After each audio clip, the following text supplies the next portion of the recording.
오늘을 함께하며 여러분의 내일을 응원합니다. 성공예감 이대호입니다.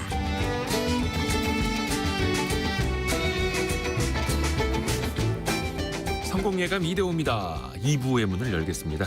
12월 23일 월요일 오전 10시 5분 함께 해주셔서 감사합니다.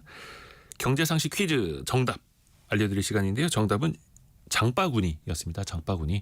흔히들 우리가 장바구니 물가 많이 올랐다라는 이야기하고 있는데 내년에도 식품 기업들이 값을 더 올릴 채비를 하고 있다라는 다소 좀 반갑지 않은 소식을 전달해드려서 좀 죄송하기도 한데요. 자, 장바구니 많이들 맞춰주셨고요. 홍은경 님이 경기가 어렵다 보니까 일부러 작은 장바구니를 챙겨가요라고. 이것도 참 알뜰한 방법이네요. 약간 이것도 이제 뭔가 인지심리, 행동경제를 또 생활 속에서 활용을 하고 계시는 것 같습니다. 7868님은 아이들이 체험하면서 만든 에코백으로 가지고 다녀요. 이렇게 보내주셨네요. 에코백도 좋죠. 그런데 그 다회용 장바구니 그런 에코백이 제대로 그 탄소 절감에 도움을 좀 주려면 최소한 몇백 번은 이제 활용을 하셔야 된다라고 합니다. 2500님은 동해에서 가족을 멀리 두고 혼자 자취하는 60대 남성입니다. 장바구니 들고 직접 식단을 꾸린 지 6개월째입니다. 아내의 노고가 새삼 소중히 느껴집니다. 라고 보내주셨네요. 아이고, 따뜻한 겨울, 따뜻한 연말 보내시길 바라겠습니다. 여러분의 실시간 의견 계속 보내주십시오. 짧은 문자 50원, 긴 문자 100원이 드는 샵 9730 또 KBS 콩이 열려 있습니다. 오늘 증시 상황을 한번 볼게요. 뭐 나쁘지는 않은데요. 약간의 반등. 코스피 코스닥 0.8, 0.9%씩 반등하고 있습니다. 코스피는 2424, 코스닥은 674 가리키고 있고요. 뭐 반등을 해도 2400선 초반입니다. 삼성전자와 하이닉스가 1.5, 2.3%씩 반등을 하고 있고요. LG 에너지 솔루션을 비롯해서 오늘은 배터리 관련주, 자동차 관련주가 좀 1, 2%씩 빠지고 있네요. 금융지주사 같은 경우에는 좀 강보합을 보이고 있고요. 상대적으로 코스닥 시가총액 상위 종목들이 조금 움직임이 있는데요. 리가캠바이오가 3.8% 오르는 걸 비롯해서 삼천당제약이 상한가를 간 오늘은 좀 제약바이오주들의 흐름이 비교적 강하게 나타나고 있습니다. 원달러 환율은 이 시각 현재 1448원 가리키고 있습니다. 오늘 1446원으로 시작을 했는데요. 여전히 1440원대 후반을 가리키고 있습니다. 개미스쿨 시간인데요. 바로 이분 만나보실까요? 서강대학교 경제대학원 김영익 교수와 함께합니다. 교수님 안녕하세요. 네, 안녕하십니까. 보통 항상 이제 12월 이제 문턱 넘어갈 때쯤 과연 산타랠리가 펼쳐질 것인가 이 얘기들 많이 하는데 어떻게 산타 할아버지가 멀어서 그런가 그 북미 지역까지만 가시고 우리나라까지는 안 오셨네요.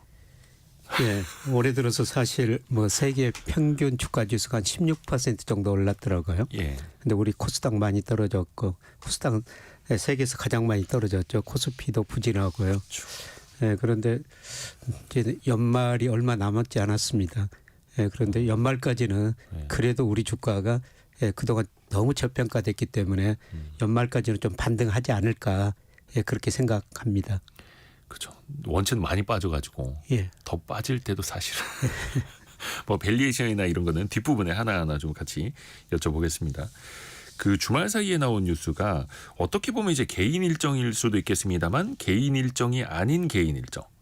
신세계그룹 정용진 회장이 트럼프 당선인 만나고 온 게 굉장히 또 대서특필이 되고 있습니다. 트럼프의 대선 확정 이후에 어떻게 보면 국내 인사로는 공개적인 만남이 더 처음이기 때문이 아닐까 싶은데요. 이번 이런 뉴스는 좀 어떻게 보셨어요, 교수님은? 뭐 긍정적이라고 볼 수가 있을 것 같습니다. 그런데 왜 그 신세계 정 회장께서 미국을 방문했고 트럼프를 만날 수 있었을까? 과거 통계를 보니까 2013년에 신세계 그룹 건설 관련 회사가 있지 않습니까? 트럼프 타워 서울을 강남에다가 지었었더라고요. 거기가 고급 주상 복합 아파트인데요. 뭐 그게 2017년에 해제가 됐다는데 그때 인연이 있었던 것 같습니다. 그래서 이번에 정 회장이 트럼프 당선인의 장남 트럼프 주니어를 만났고 그다음에 트럼프 대통령 당선인하고도 한 10분에서 15분 동안 뭐 심도 깊은 이야기를 했다. 이런 이야기를 하고 있는데요. 예, 그러면서 한국은 저력이 있다. 이런 이야기를 했다고 자세한 내용은 발표하지 않습니다만은 네. 예, 사실 우리 저력이 있는 국가입니다. 그렇죠. 예, 그래서 그런 이야기를 했고요.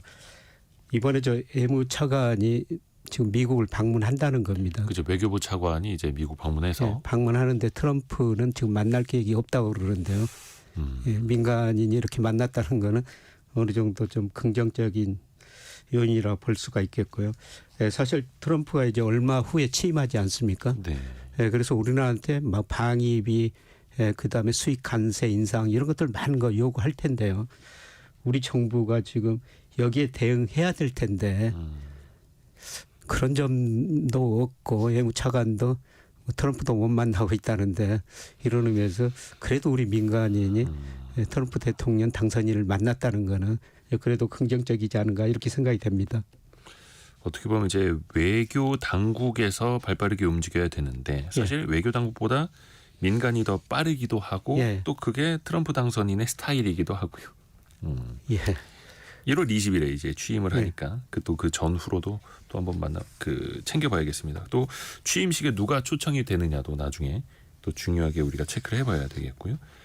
또 지난 주말에 나온 소식 중에 한 가지가 삼성전자가 이제 미국에서 받기로 한 투자의 대가로 받기로 한 보조금이 결정이 됐습니다. 우리 돈으로 6조 9천억 원, 7조 원이 조금 안 되는데요. 그런데 이것도 뭐 적지 않은 금액이긴 합니다만 지난 4월에 발표됐던 금액보다 한 26% 정도가 줄었다고 합니다. 이건 어떻게 봐야 됩니까? 우선 저 그나마 다행이지 않나 생각됩니다.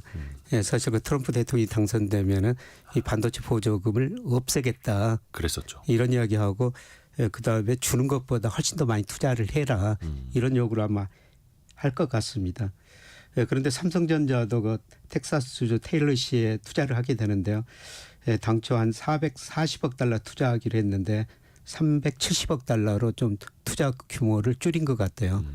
예, 그만큼 뭐 삼성전자 내부적 사정도 있어가지고 줄였기 때문에 보조금도 뭐 좀 줄어든 게 아닌가 이렇게 생각이 됩니다. 그러나 저는 이게 지금 보조금 못 받고 트럼프 2기로 갔을 때 과연 이만큼 보조금이라도 받을 수 있을까 그런 측면에서는 좀 다행스러운 일이 아닌가 생각이 됩니다. 근데 이제 바이든 행정부도 뭔가 불확실성이 더 생기기 전에 본인들이 약속한 거는 지키고 가려고 했던 거고요. 근데 어떻게 보면은 하이닉스도 받았고 마이크론이라든지 뭐 TSMC라든지 뭐 미국, 타이완, 우리 기업들 다 원래대로 이제 받기로 한 대로 받은 거니까 이게 뭐 더 호재가 된다거나 사실 그렇지는 않겠죠. 뭐 호재는 아닌데요. 그래도 다행이다. 다행이다. 정도로만. 참고로 오늘 삼성전자 주가는 53,900원으로 1.7% 이 시각 현재 오르고는 있습니다만 어떻게 보면 또 이제 5만 원에 턱걸이하고 있다. 이렇게 볼 수도 있을 테고요. 최근에 증권사들이 목표 주가를 계속 내려잡더라고요. 석 달 전에는 10만 원 조금 넘었었는데 평균 목표 주가가 이제는 82,000원 선으로 내려왔습니다. 예, FOM 가이드라는 그 금융정보업체가 있는데요. 거기서 이제 모아가지고 컨센서스를 내거든요. 네. 근데 거기 보면은 뭐 12월 22일 기준으로 삼성전자 목표 주가가 평균 82,000원 이렇게 나타나 있습니다. 그런데 뭐 계속 그 목표 주가를 낮추고 있는 이유는요. 반도체 수출 증가세가 둔화되고 있죠. 그리고 최근에 메모리 가격도 하락하고 그다음에 삼성전자, 파운드리, 그다음에 HBM 이 기술 경쟁력에 조금 의구심 이런 것들이 많이 나왔지 않습니까? 그렇죠. 그다음에 삼성전자 문화에도 조금 부정적인 견해들이 나왔고요. 그다음에 레거시 반도체에서는 중국 기업들이 추격하고 있다. 그렇죠. 이런 거 여러 가지 부정적인 데이터들이 나오면서 애널리스트들이 목표 주가를 계속 낮추고 있는 것 같습니다. 당장 이제 4분기 실적도 좀 잘 나와야 되는데 4분기 실적에 대한 눈높이도 낮아지는 거 아닙니까? 예, 그 FN가이드 컨센서스를 보니까요. 뭐 4분기 영업이익이 9조 한 2,800억. 물론 그 작년이 워낙 낮기 때문에 작년 4분기에 비해서는 229% 증가한다는 건데요. 근데 3분기에 9조 5,900억이었었거든요. 네. 근데 4분기가 3분기보다는 좀 줄어들 것이다. 근데 9조 2,800억 정도만 나와도 괜찮을 것 같은데 지금 최근에 애널리스트들 자료 보니까 조금씩 전망치들이 이보다 좀 낮아지고 있습니다. 이 정도만 나왔으면 좋겠는데요. 이 정도보다 좀 낮아질 가능성은 여전히 있는 것 같습니다. 그러니까 이게 막상 4분기 실적이 딱 발표되고 난 뒤에 뉴스 헤드라인은 뭐 전년 동기 대비 200% 이상 급증 이렇게 예. 뽑히면 많은 분들이 와 되게 잘했나 보다 예. 할 텐데 근데 또 증권가에서는 서서히 우리가 전에 예상한 것보다는 못 나올 것 같아라고 예. 눈높이를 낮춰오던 흐름이었다면 예. 사실 주식 관점에서는 그 후자에 더 방점이 찍히지 않습니까? 예, 그렇습니다. 뭐 저도 경제 전망을 오래 하고 있는데요. 이게 이익이나 경제 성장률이 하락할 때는 전망치보다 실제치가 더 낮아지는 경우가 많아요. 네. 그래서 이코노미스트나 애널리스트들이 이제 하강 국면에서는 자기가 전망했던 것보다 실제치가 더 낮으니까 계속 하향 조정하는 경우가 많죠. 지금 우리 경제 성장률도 많이 지금 하향 조정하고 있지 않습니까? 네. 뭐 대표적으로 한국은행도 올해 내년 경제 성장률을 내렸고요. 다른 모든 기관도 그래요. 그래서 어떤 경제 지표들이 내려올 때는 전망치보다 실제치가 더 낮게 나오기 때문에 뒤따라서 계속 하향 조정하는 경우가 많습니다. 우리 경제는 아마 삼성전자 이익도 지금 마찬가지 경우가 아닌가 생각이 됩니다. 그래서 절대적인 수준, 절대적인 높이도 중요합니다만 상대적인 흐름, 예. 추이가 예, 그렇습니다. 훨씬 더 또 중요한 거죠. 근데 앞에서도 증권사 목표 주가가 줄줄이 이제 내려가고 있다라고 이야기를 해드렸는데 사실 현재 주가 53,000원대인데 목표 주가가 8만 원대라면 어떻게 봐야 되는 겁니까? 우와 상승 여력이 이렇게 크네라고 봐야 되는 건지 아니면 좀 너무 낙관적으로만 안일하게 보는 것 아닌가 어떻게 평가를 해야 됩니까?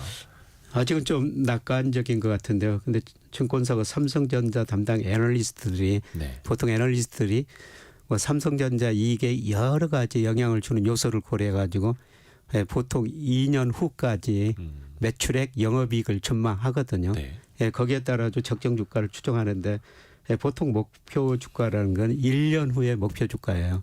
그러니까 1년 후에는 삼성전자가 8만 원 정도는 갈 수 있다. 이렇게 지금 보고 있는 것이죠. 12개월 목표 주가. 예. 네. 예, 그런데 과연 이제 그 사이에 이익이 늘어나면은 뭐 이 정도 주가 오를 수가 있는데요. 예, 그런데 또 이익 전망치가 계속 낮아질 수가 있습니다. 그렇죠. 예, 그래서 앞으로 이익이 어떻게 되느냐 이거에 따라 달라지는데요. 예, 그리고 아까 말씀드렸습니다만 애널리스트나 이코노미스트 저 같은 이코노미스트도 실제 지표에 좀 호행한다고 말씀을 드렸습니다만 보통 주가가 오르면은 그 다음에 목표치 영업이익 뭐 이런 전망치가 올라가고요. 주가가 떨어지고 난 다음에 뭐 영업이익 전망치 떨어지면서 주가 목표치도 하락하는 경우가 낮아지는 경우가 많습니다. 아마 지금 그런 경우라 아마 목표치가 8만 원 지금 삼성전자 주가가 저도 싸다고는 생각합니다만 이 목표치가 조금 더 낮아지지 않을까 그렇게 생각이 됩니다. 사실 많은 사람들이 주가를 맞추려고 합니다만 사실 그 주가가 더 선행하기도 예, 그렇습니다. 하고요. 실제로 제가 뭐 증권사 리서치 센터장을 하면서요. 네. 예, 저희 애널리스트들이 앞서가는가 뒤서가는가 한번 통계를 한번 조사를 한번 해본 적이 있어요. 그런데 보통 1, 2개월 후행하는 경향이 있었습니다. 그래서 주가 오르면은 목표 주가 상향 조정하고 주가가 떨어지면은 1, 2개월 후에 목표 주가를 하향 조정하는 이런 경우가 많았었거든요. 그렇죠. 그래서 애널리스트들의 단순한 투자 의견 목표 주가만 볼 게 아니라 예. 그걸 조정하는 어떤 배경, 그렇죠. 이유, 논리적인 근거들을 예. 같이 보면서 이해하면서 예. 투자를 해야 된다는 예, 거죠. 그렇습니다. 그게 또 중요합니다. 뭐 사람이니까 당연히 이제 틀릴 수도 있는 거고 그는 뭐 미국도 마찬가지인 거죠. 미국 다 마찬가지입니다. 미국 애널리스트 뭐 이코노미스트도 마찬가지고요. 그렇죠, 그렇죠. 예, 늘 그때 상황에 따라 가지고 미래를 전망하거든요. 그래서 지금이 좋으면은 보통 미래를 낙관적으로 전망하고, 근데 지금이 나쁘면은 미래를 또 비관적으로 전망하는 이런 경향이 있습니다. 그렇죠, 그렇죠. 그래서 어떤 전망을 할 때 조건값을 입력하게 되는데 그 변수라는 건 자주 변하고 예. 심지어 세상이 또 예측 불가하다 보니까 상수까지도 변수가 돼버리고. 예를 들어서 삼성전자 뭐 이익 전망할 때 환율이라는 중요한 요소가 들어가거든요. 예, 그런데 요즘처럼 환율 변동이 심할 경우에는 삼성전자 이익 전망치들이 많이 달라질 수가 있죠. 그렇죠, 그렇죠. 그런데 어떻게 보면 이제 환율이 올라가면은 이익은 더 좋아질 수가 있는 건데. 이익 매출액은 늘어날 수는 있습니다. 예. 예, 그런데 이제 금액은 늘어날 수가 있지만은 과연 양이 늘어날 수가 있는가? 예, 그런데 최근에 저 반도체 수출 금액은 그래도 괜찮아요. 예. 예, 그런데 금액은 증가하고 있는데 뭐 올해 그 7월 이후로 보면은 수출 물량이 좀 줄어들고 있더라고요. 예, 그래서 늘 그 금액하고 양 아직까지 금액은 괜찮은데요. 양이 줄어들고 있다는 겁니다. 그만큼 세계 수요가 좀 둔화되고 있다 그런 측면이겠습니다. 그러니까 사실은 베스트는 양과 질이 다 좋아지는 예, 건데. 양과 가격이 다. 근데 상황이 안 좋을 때는 질적으로는 좋아지고 있어도 양적으로는 좀 둔화되고 있네. 또 거기에 예, 포커스가 그렇습니다. 맞춰질 수도 있는 거고요. 그러니까 삼성전자를 전망을 할 때도 뭐 변수는 뭐 세계 뭐 경기라든지 여러 가지 상황이었고 상수라고 하는 건 그냥 반도체 세계 1위였는데 예, 절대적인 상수였던 반도체 세계 1위 이게 또 흔들리고 있으니 예, 더 어려워지고 있는 예. 거죠. 근데 그럼에도 많은 애널리스트들이 이야기를 하는 게 삼성전자의 지금 주가 순자산 배율 예, PBR 그러니까 저 회사의 한 주당 순자산 가치 대비 주가가 얼마인가를 보면 그게 한 배 그 순자산 가치를 밑돌고 있다는 거 예, 아닙니까? 그렇습니다. 그러면 이게 참 싸 보이기는 하는데 앞으로 투자 의견을 제시할 때도 지금 사면은 오를 것이다라는 논거까지 과연 이어질 수 있을까? 이건 어떻게 봐야 됩니까? 예, 장기적으로 모든 경제 변수는 평균에는 접근해 가더라고요. 예, 그런데 지난 삼성전자 예, 평균 PR이 1.2 정도 됐습니다. 지금 0.9 약간 넘고 있는데요. 예, 저는 평균에는 접근해 갈 거라고 보고 있습니다. 예, 그래서 이 가격에서 한 20% 정도는 물론 언제 가느냐 그거는 누구도 알 수가 없는데요. 예, 저는 이 가격에서 한 20% 이상은 오를 수 있다. 예, 그런데 지금 53,000원이니까 2만 원 하더라도 8만 원하고는 훨씬 좀 밑도는 수준이죠. 애널리스트 목표 주가. 예, 그런데 뭐 이런 거로 보면은 삼성전자 주가가 지금은 지나치게 좀 저평가 영역에 있지 않는가 예, 그런 생각이 듭니다. 약간 이제 평균 회귀 관점으로요. 예, 예, 그렇습니다. 그러니까 세상은 망하지 않고 예, 삼성전자와 한국은 망하지 않는다라는 예. 전제하에 예, 그렇습니다. 평균 회귀. 물론 삼성전자가 다시 경쟁력을 갖춰야 되겠죠. 예, 그래서 삼성전자 내부에서도 좀 많은 노력이 뭐 이루어지고 있는 걸로 알고 있습니다. 사실 과거 평균보다도 더 못한 가치를 평가받고 있다라는 건 현재 삼성전자의 상황이 과거에 삼성전자가 해왔던 것보다도 못하다라는 시장의 이제 채찍질. 예, 예, 그렇습니다. 예. 그 과연 이제 평균으로 회귀할 수 있을지 한번 또 지켜봐야겠습니다. 그 평균 회귀 측면에서 이야기를 해보면 최근에 이제 코스피 같은 경우에 12개월 선행 이익 추정치 대비로는 PER 주가 수익 비율이 한 8배 예, 그렇습니다. 정도까지라고 합니다. 이게 과거에는 밴드라고도 하는데 낮게는 8배에서 많게 12배 그 사이로 왔다 갔다 했었는데 예. 그 밸류에이션으로는 지금 이제 하단에 있는 상황이에요. 예, PBR 주가 순자산 배율로도 지금 한 0.8 몇 배까지 내려와 있어서 거기 과거의 어떤 위기 상황 그 최하단까지 지금도 내려와 있다라고 예. 하지 않습니까? 예, 그렇습니다. 그러면 이거는 굉장히 싼 가격은 맞는 거죠. 예, 삼성전자뿐만 아니라 우리 코스피도 제가 보기에는 싸졌다 그렇게 보고 있습니다. 뭐 PBR 측면에서 PR 측면에서도 그렇고요. 예, 그 다음에 오늘 그 우리 간세청에서 네. 12월 1일에서 20일까지 수출입 통계를 발표했더라고요. 그렇죠. 예, 그런데 전체 수출 증가보다는 실제로 조업일수를 고려하는 일평균 수출 금액이 더 중요한데요. 이게 그 전년 동월 대비 전년 동기 대비 3.5% 증가했어요. 그래가지고 일평균 수출이 25억 2천만 달러인데요. 뭐 이 정도라면은 적정 주가가 한 2,650 정도는 돼야 돼요. 그래서 일평균 수출에 비해서도 저평가되어 있고요. 그 다음에 저는 뭐 중기적으로는 명목 GDP, 장기적으로 명목 GDP하고 우리 코스피가 같은 방향으로 가거든요. 네. 예, 현 주가 수준 보니까 한 25% 정도 우리 코스피가 저평가된 상황이 있어요. 그래서 PBR이나 뭐 일평균 수출 금액, 그 다음에 명목 GDP, 그 다음에 뭐 통화지표, 대표적인 통화지표가 M2라고 강의적 통화지표가 있는데요. 네. 그거에 비해서도 한 16% 정도 가소평가돼 있습니다. 과소평가. 예. 근데 사실 이게 뭐든지 이제 싼 건 싼 이유가 있다. 예. 싼 게 비지떡이다. 이런 표현을 코스피에다 대고 쓸 줄은 몰랐는데 그런 원인도 있습니다만 과거 평균, 명목 GDP, 일평균 수출, 대비, PER 8배, PBR 0.9배 밑도는 이런 상황은 싸도 너무 저평가되었다라는 그렇습니다. 거고 이제 어디에다 무게추를 더 두실지는 청취자 여러분이 또 직접 판단해 보시면 될 테고요. 그 비상계엄 이후에 주식시장 크게 흔들린 이후에 수급적으로 보면 국민연금을 비롯한 연기금이 굉장히 공격적으로 사고 있더라고요. 예. 이 현상은 좀 어떻게 보십니까? 우선 저 국민연금이 우리 주식을 살 수밖에 없는 것 같습니다. 예, 국민연금이 아직 그 8월 통계까지 공식적으로 발표했더라고요. 예, 그런데 국민연금이 1,138조 원 정도 금융자산을 운영하고 있습니다. 예, 그런데 국내 주식에다는 151조, 비중이 13.2%입니다. 많이 낮은데요. 그런데 국민연금이 내년 지난 5월에 자산 배분을 하면서 내년 주식 비중을 14.9%까지 국내 주식 비중을 올리겠다. 이렇게 해놨거든요. 네, 그런데 현재 그 13.2%니까 물론 그 내년 목표치입니다만 14.9%보다 낮다는 거죠. 그래서 우리 주가가 많이 떨어지다 보니까 우리 주식 비중이 떨어지니까요. 비중을 채우기 위해서 우리 주식을 살 수밖에 없는 상황이 아닌가. 이게 사실 그 요즘 웃프다는 표현을 하는데 예. 웃음이 나올 정도로 슬픈 그런 상황인 게 국내 주가가 너무 많이 떨어지다 보니까 비중이 낮아져서 그렇습니다. 더 채워야 하는. 예. 근데 미국 쪽 주식 비중은 미국 주식이 원체 많이 오르다 보니까 비중이 높아지고 있는. 예. 그냥 가만히 있어도. 예, 그렇습니다. 그래서 미국 씁쓸합니다. 비중은 이제 줄이고 국민연금이 이게 비중을 정해놨거든요.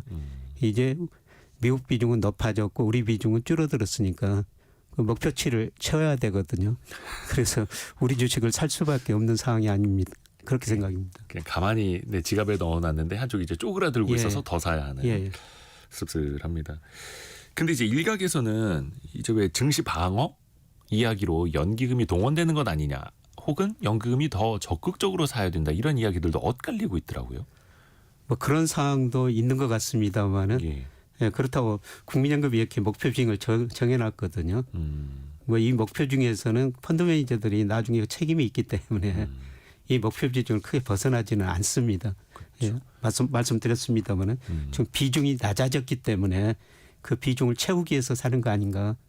예, 그게 우선인 것 같습니다. 그렇죠. 그래서 뭐 아무리 많이 사더라도 정해놓은 비중 14.9% 넘도록 살 수는 없는 거고요. 그렇습니다. 다만 이제 모자란 것을 사는 그런 과정. 근데 최근에 또 주가 원체 많이 떨어져서 싸졌기 때문에 속된 말로 이제 줍줍할 수 있는 그런 상황인 거고요.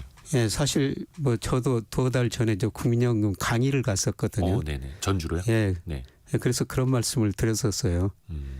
지금 미국 비중은 지나치게 높고 우리 비중은 제가 보기에는 지나치게 낮다. 그리고 주식이라는 건 비쌀 때 팔고 쌀 때 사는 게 주식 아니냐. 미국 비중은 뭐 높아졌고 미국 주가가 많이 비싸졌다. 우리 주가는 싸졌다. 그래서 내년에는 미국 비중 좀 줄이고 우리 비중 좀 늘리는 게 어떨까 이렇게 의견을 한번 제시하고 왔었습니다. 그러게요. 근데 또 지금은 싸게 살 수 있는 그런 가격대인 거는 또 맞는 거고요. 그 증시 안정 펀드라고 있지 않습니까? 증안 펀드라고도 하는데 시장이 많이 흔들리다 보니까 특히 이제 계엄령 이후에 금융당국에서도 증권시장 안정 펀드를 가동할 준비를 하겠다. 물론 이제 가동은 안 됐습니다. 그 코로나 팬데믹 당시에도 실제 집행은 안 됐었죠. 그럼 도대체 이건 유니콘 같은 거냐? 어디 존재는 한다고는 하는데 누구도 본 사람은 없고. 이 증안 펀드를 가동하는 거는 어떻게 보세요, 교수님은? 뭐 본격적으로 가동해야 된다고 생각합니다. 그리고 제가 89년 증권회사 들어온 이후로 그 증안 기금 이런 게 몇 번 조성이 된 적이 있었거든요. 근데 가장 주가가 어려울 때, 쌀 때 증안 펀드 조성이 돼가지고 또 주식을 샀었죠. 그런데 지나고 보면은 그 기금이 나중에 그 주식에서 많은 돈을 벌어뒀다는 겁니다.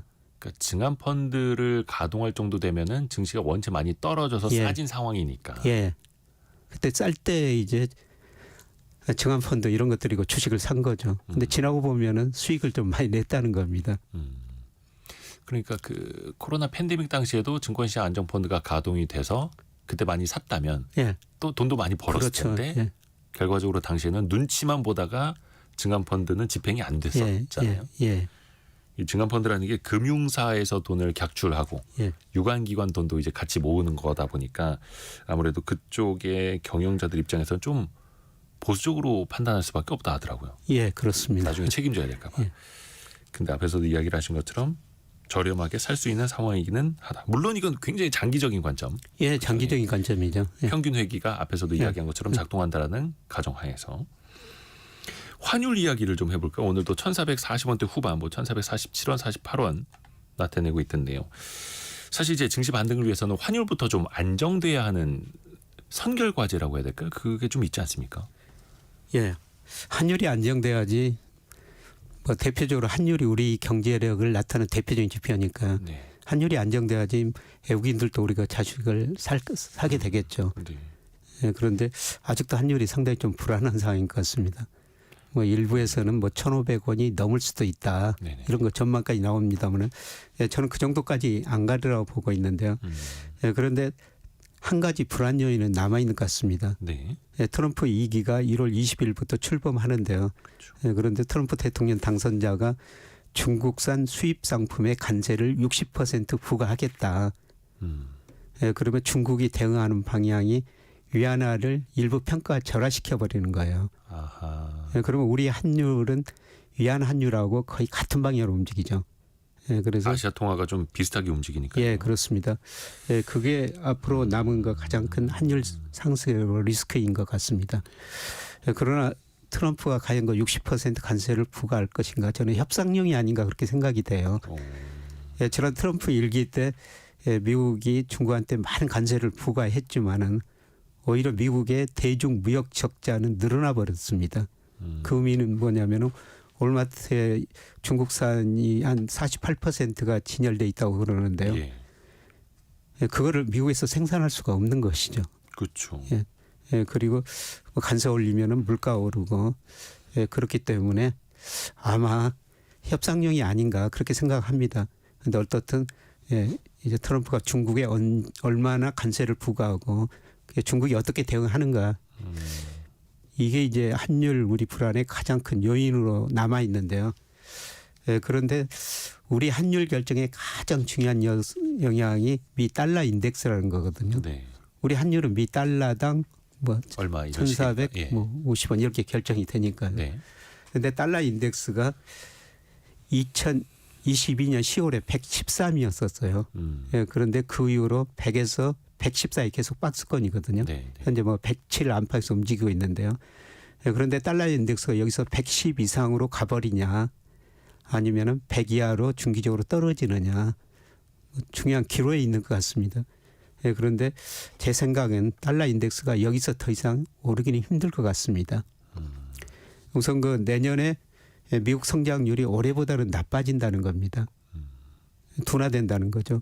예, 그러면은 미국 물가 상승률이 낮아지고 미국 이번에 그 FOMC에서 금리를 2차례밖에 인하 안 하겠다. 네. 이런 식으로 이번에 수정했습니다만 2025년 연간으로. 예예. 네. 예, 저는 더 내릴 수 있다고 보고 있고요. 예, 그다음에 세계 GDP에서 미국 비중하고 달러 인덱스하고 같은 방향으로 움직이거든요. 네네. 예, 그런데 IMF가 지난 10월에 그 세계 경제 전망을 하면서 미국 비중이 올해 세계 GDP에 차지하는 비중이 26.5%인데요.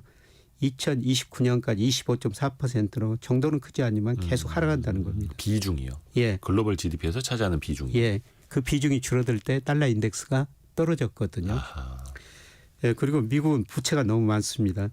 대순부채가 GDP 대비 한 78%, 정부 부채도 120%. 네네. 이런 거 대외 불균형이 심화됐고요. 그다음에 전 세계 중앙은행이 달러 보유 비중을 계속 축소하고 있어요. 2000년에 71%였는데 올 2분기 보니까 58%로 많이 줄어들고 있습니다.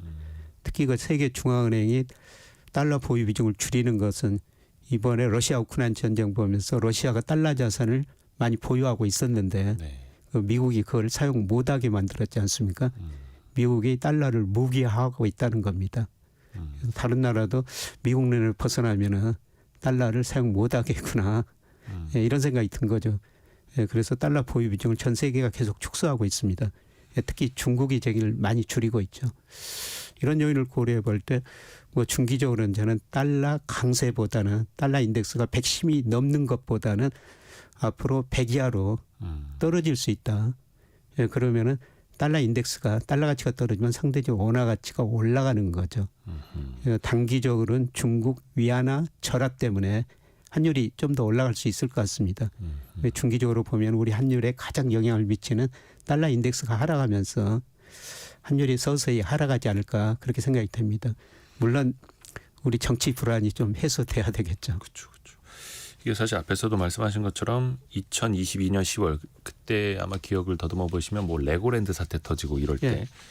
미국의 달러 인덱스도 113. 그러니까 대외적으로 예. 그때 금리 엄청나게 오르고 불안했을 때 달러 인덱스가 113이었는데 당시 우리 환율은 아마 1,400원 언저리였던 예. 걸로 기억을 하고요. 근데 107까지 어떻게 보면 당시보다는 달러 강세가 강한 건 아닌데 우리 환율은 1,450원까지 원화가 더 약해졌고. 예. 근데 그 상황에서 어찌됐든 간에 달러 강세가 좀 누그러지고 약세 쪽으로 방향을 튼다면 예. 원화도 좀 강세를 보이면서 원달러 환율이 좀 내려오면서 진정될 수 있는 예, 그렇습니다. 흐름들.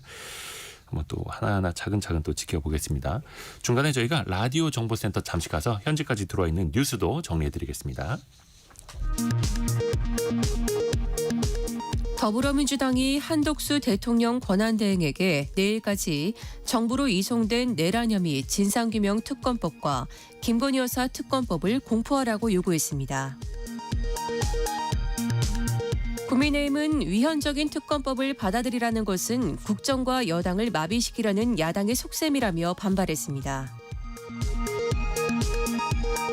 최상목 경제부총리 겸 기획재정부 장관은 주식시장 수급에 도움이 될 것으로 기대되는 3천억 원 규모의 2차 밸류업 펀드를 신속히 집행할 계획이라고 밝혔습니다. 한국인의 흡연율과 음주율이 계속 증가하고 비만율 또한 높아지고 있는 것으로 질병관리청 조사 결과 나타났습니다. 지금까지 라디오 정보센터 뉴스 정한나였습니다. 다시 개미스쿨 시간 이어갑니다. 서강대 경제대학원 김영익 교수와 이야기 이어가죠. 이번 주에 우리나라 소비자 심리지수 발표되고요. 또 미국의 소비자 신뢰지수도 같이 나오는데요. 소비심리 앞에서도 저희가 1부 때도 전달해드렸습니다마는 특히 이제 비상계엄 이후에 뭐 카드 사용액도 줄었고 우리는 지금 뭐 소비심리를 기대해 볼 만한 게 있을까요? 예, 내일 아침에 한국에서 소비자 심리지수라는 걸 발표하는데요. 예, 별로 안 좋을 것 같습니다. 우리가 체감하듯이. 예, 그게 이제 100 기준인데요. 네. 100 이상이면은 그 2003년 이후 평균이 100이거든요. 네. 예, 과거 평균보다 100 이상이면 높으면 우리 가게가 과거보다 낙관적이다. 그 이하는 비관적이다. 이렇게 이야기를 하고 있는데요. 네. 5월에 98.4였어요. 그 이후로 100이 약간 계속 넘었었는데 아마 내일 발표될 12월 소비자 심리지수는 100 이하일 것 같습니다. 그래서 소비 심리가 우리가 그 이유는 다들 알고 계실 것 같아요. 그렇죠.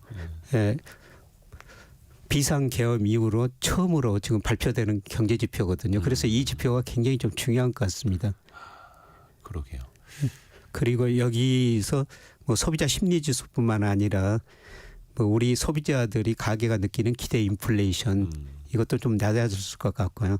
예, 그다음에 그 12개월 후에 주택 가격이 어떻게 될 거냐. 주택 가격 이것도 같이 발표하거든요. 네. 예, 그런데 아마 좀 낮아졌을 것 같습니다. 전반적으로. 예. 그런데 미국은 좋아요. 예, 미국은 컨퍼런스 보드라는 민간 단체에서 미국의 소비자 신뢰 지수를 발표하는데요. 뭐 11월에 111.7이었었는데 네. 뭐 이달은 113 정도로 올라간다는 겁니다. 예, 그런데 미국 그 소비자 심리지수 100하고 우리 그 소비자 심리지수 100은 의미가 다릅니다. 네. 예, 우리는 과거 평균이 100이고요. 100 이상이면 좋다. 100이 하면 비관적이다. 그렇게 이야기하는데요. 네. 근데 미국 소비자 심리지수는 그냥 지수예요. 1985년이 100 기준입니다. 그래서 이 지수니까 올라가면은 소비 심리 지수가 좋아진다, 소비 심리가 개선된다, 떨어지면 나쁘다. 아하. 113 이달이 나올 거라고 예상하는데요. 우리 기준으로 보면은 뭐 굉장히 좋은 거죠. 예, 그런데 이건 그 지수라는 겁니다. 그래서 우리 지수하고 우리 소비 심리 지수하고 미국 소비 지수는 의미가 다르니까요. 조금 다르게 받아들여야 될 것 같습니다. 어떻든 미국은 지금 개선되는데 우리는 악화될 거라는 겁니다. 그런데 제가 소비 심리를 분석해 보니까 가장 상관계수가 높은 게 주가 지수예요. 코스피입니다. 네네. 미국은 S&P 500이에요. 아무래도 또 이제 미래를 내다보는 거다. 그렇죠. 보니까. 그래서 주가가 오르면 주식 가지고 계신 분들 긍정적으로 대답할 수가 있고요. 그다음에 주식 안 가지고 계신 분들도 주가가 오르면 좀 긍정적으로 생각하게 되죠. 아무래도 또 주가가 오르면 알게 모르게 소비 씀씀이가 좀 생기게 되죠. 예, 그렇습니다. 그래서 최근에 그 우리 주가가 12월 들어서 많이 떨어진 걸 보면은 역시 소비 심리 지수도 좀 떨어졌을 것이다 이렇게 볼 수가 있죠. 우리의 소비 심리는 사실 전 국민이 지금 아마 체감을 하고 계실 것 같고요. 그래서 소비자 심리 지수도 그렇고 미국의 소비자 신뢰 지수도 그렇고 추이가 중요한 건데 미국 쪽은 그 추이는 계속해서 또 우상향, 긍정적인 방향으로 가고 있고 우리는 그렇지 못하고 그 많은 투자자가 또 이제 미국 장에 투자를 하고 계시는데 또 미국 증시가 너무 부담스러운 수준까지 올라와 있다. 이거는 이제 김영익 교수님도 여러 차례 말씀해 주셨는데 최근에 나온 지표로 보니까 미국 이제 대표 지수죠. S&P 500 같은 경우에는 12개월 선행 주가 수익 비율 PER이 22배를 넘어섰다고 합니다. 이 정도면은 어느 정도나 조금 고평가되어 있다라고 볼 수 있는 거예요. 이게 이제 PER 기준이 다른데요. 뭐 지금 말씀하신 PER은 아마 12개월 그 이익 일반적인 PER인 것 같습니다. 네. 10년 평균이 한 18배 정도 됐습니다. 평균보다는 좀 높다고 그러고요. 예, 그다음에 실러 PER이라고 있어요. 로버트 네. 실러 에일더 교수가 만든 PER인데요. 네. 이거는 과거 10년 평균 경기 조정 수익률이라고 그러는데 과거 10년 이익을 물가를 조정해 가지고 PER 구한 거거든요. 이거는 예, 지난 주말 보니까 38이더라고요. 이게 장기 평균 17이에요. 예, 2배 굉장히 이상 예, 비싸다. 고평가됐죠. 예, 그리고 예, 미국 주가가 고평가됐냐 저평가됐냐 보는 게 하나가 S&P 500 배당 수익률이에요. 네네네. 예, 배당 수익률이 1.2%입니다. 그만큼 이제 뭐 배당을 줄인 게 아니라 주가가 많이 주가가 올랐기 많이 때문이라는 올랐던 거죠. 겁니다. 이게 장기 평균이 4.2%입니다. 예, 그리고 제가 미국의 명목 GDP에 비해서도 S&P 500이 한 25% 가대평가됐고요. 얼마 전에 골드만삭스 한 거 투자 전략가가 지난 10년간 미국의 S&P 500 상승률이 연평균 11%였거든요. 네네네. 그런데 앞으로 10년은 연평균 3% 정도에 그칠 것이다.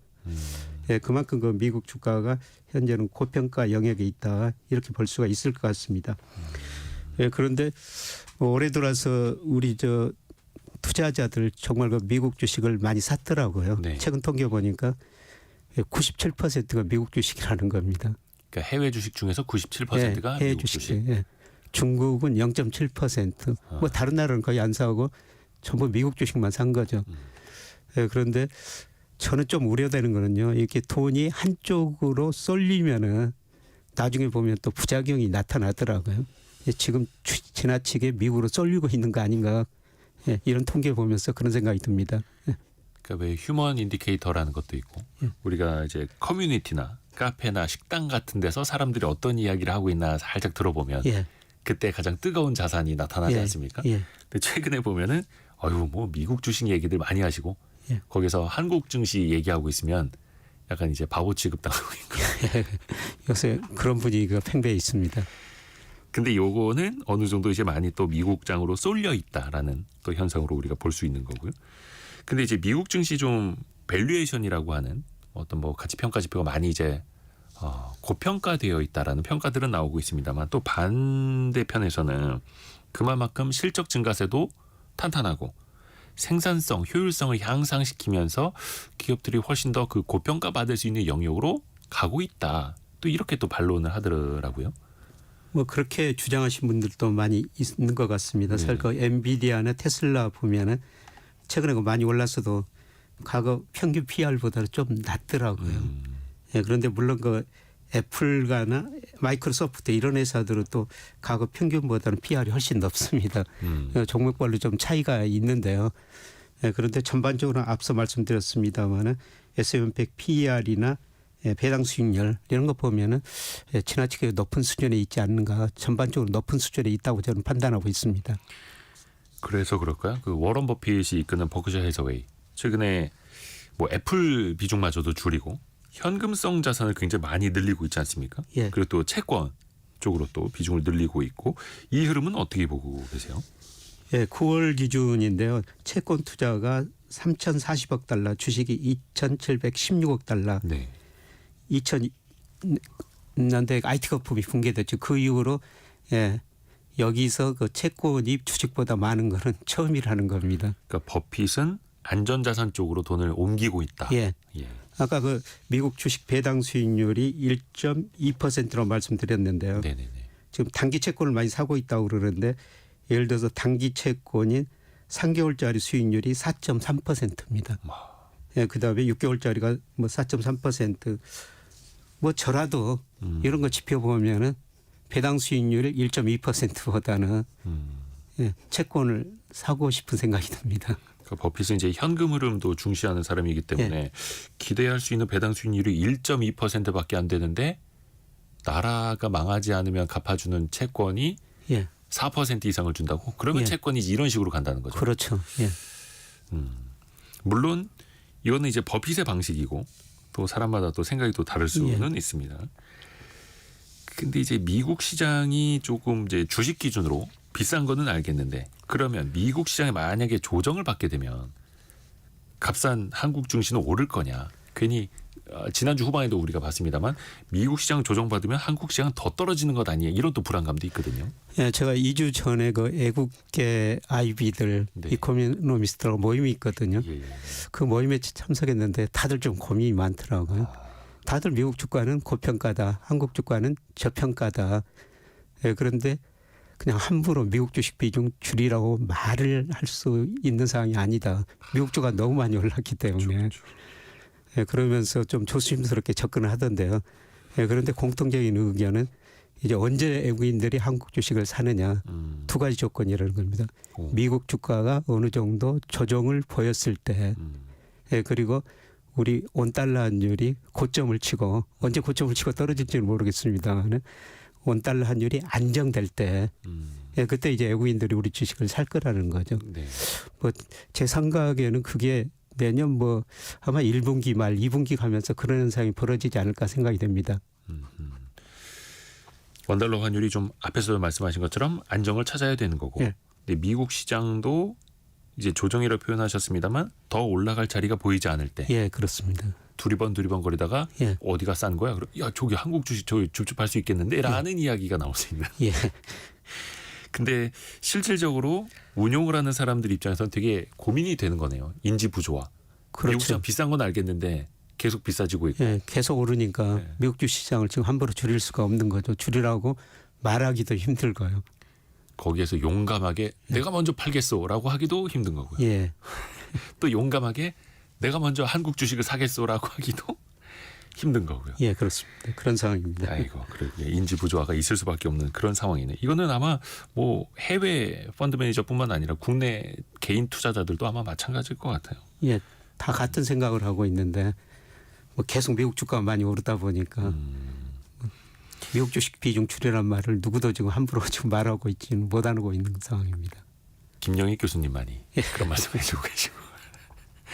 저희가 일부에서도요 채권 투자 방법을 좀 이야기를 했었거든요. 최근에 또 개인 투자자들도 미국 채권 많이 또 관심 갖는다고 하고요. 근데 최근에 보면은 채권형 ETF도 좀 투자 손실이 많이 났다고 합니다. 예. 특히 좀 미국 채권 사신 분들이 좀 최근 손실을 보셨을 거예요. 근데 9월 16일 날 보니까 미국 10년 국채수익이 3.62%였는데요. 네. 근데 지난주 4.56%까지 거의 1% 포인트 가량 올라 버렸거든요. 그 미국 그 기준 금리도 예상보다 좀 덜 낮춘다고 하니까 시장 금리가 깜짝 놀라서 튀어버린 거죠. 특히 그 트럼프 대통령 당선 전후에 관세를 부과하면 미국 물가가 오를 것이다. 물가가 오르면은 연준이 금리를 별로 못 내릴 것이다. 예, 그래서 미국 채권 사신 분들은 많이 그 손해를 보셨는데요. 예, 그런데 4.56% 이거는 미국 경제력에 비해서 지나치게 높은 것 같습니다. 내년에 그 미국 경제 성장률이 2% 이하일 거거든요. 네. 예, 그리고 물가 상승률도 근원 물가 상승률 개인 소비 지출 물가 상승률 2% 아마 초반대일 거예요. 네. 그렇게 고려하면 4.56%는 너무 높다는 겁니다. 예, 저는 지금은 미국 채권 사셔도 되는데요. 근데 앞서 말씀드렸습니다만 미국 채권 사실 때는 환율이라는 요소를 좀 그렇죠. 고려해야 될 것 같습니다. 예, 그래서 여러 가지 고민하니까 제가 뭐 작년부터 채권 사시라고 정말 많은 말씀을 드렸습니다만은 그냥 고민하지 마시고 우리 국채 예, 금리가 떨어질 때는 만기가 긴 채권 가격이 많이 오르니까 우리 국채 뭐 30년짜리, 20년짜리 이런 걸 사십시오. 이런 말씀을 드렸습니다만은 사실 우리 금리는 많이 떨어졌고 채권 가격이 많이 올랐죠. 예, 그래서 여기서 좀 조정을 보이고 좀 상승할 것 같습니다만은 그래도 장기적으로 보면은 우리 금리가 미국 금리보다 더 낮아질 것 같습니다. 왜냐하면 금리를 결정하는 가장 중요한 요소가 잠재 성장률, 경제 성장률이거든요. 그렇죠. 예, 그런데 지난주 한국은행이 발표를 했습니다만 우리 잠재 성장률 앞으로 5년 1.8%라는 겁니다. 미국은 2%가 넘어요. 그래서 우리 금리가 미국 금리보다 구조적으로 낮아질 수밖에 없는 상황입니다. 이런 의미에서 뭐 국내 채권 비중을 미국보다는 조금 더 늘리시는 게 좋지 않을까 그런 생각을 합니다. 이게 참 경기가 안 좋을 때 채권이고 상대적으로 더 안 좋은 곳에 채권 투자 자금이 몰린다라는 건데 그게 또 한국이라는 건 되게 또 씁쓸한 예. 이야기이기도 합니다. 김영익 교수와 함께했습니다. 고맙습니다. 네, 고맙습니다. 성공예감 이대호입니다. 1부, 2부 모두 마칠 시간이고요. 내일 아침 9시 5분에 다시 찾아뵙겠습니다. 성공예감은 오늘도 여러분을 응원합니다.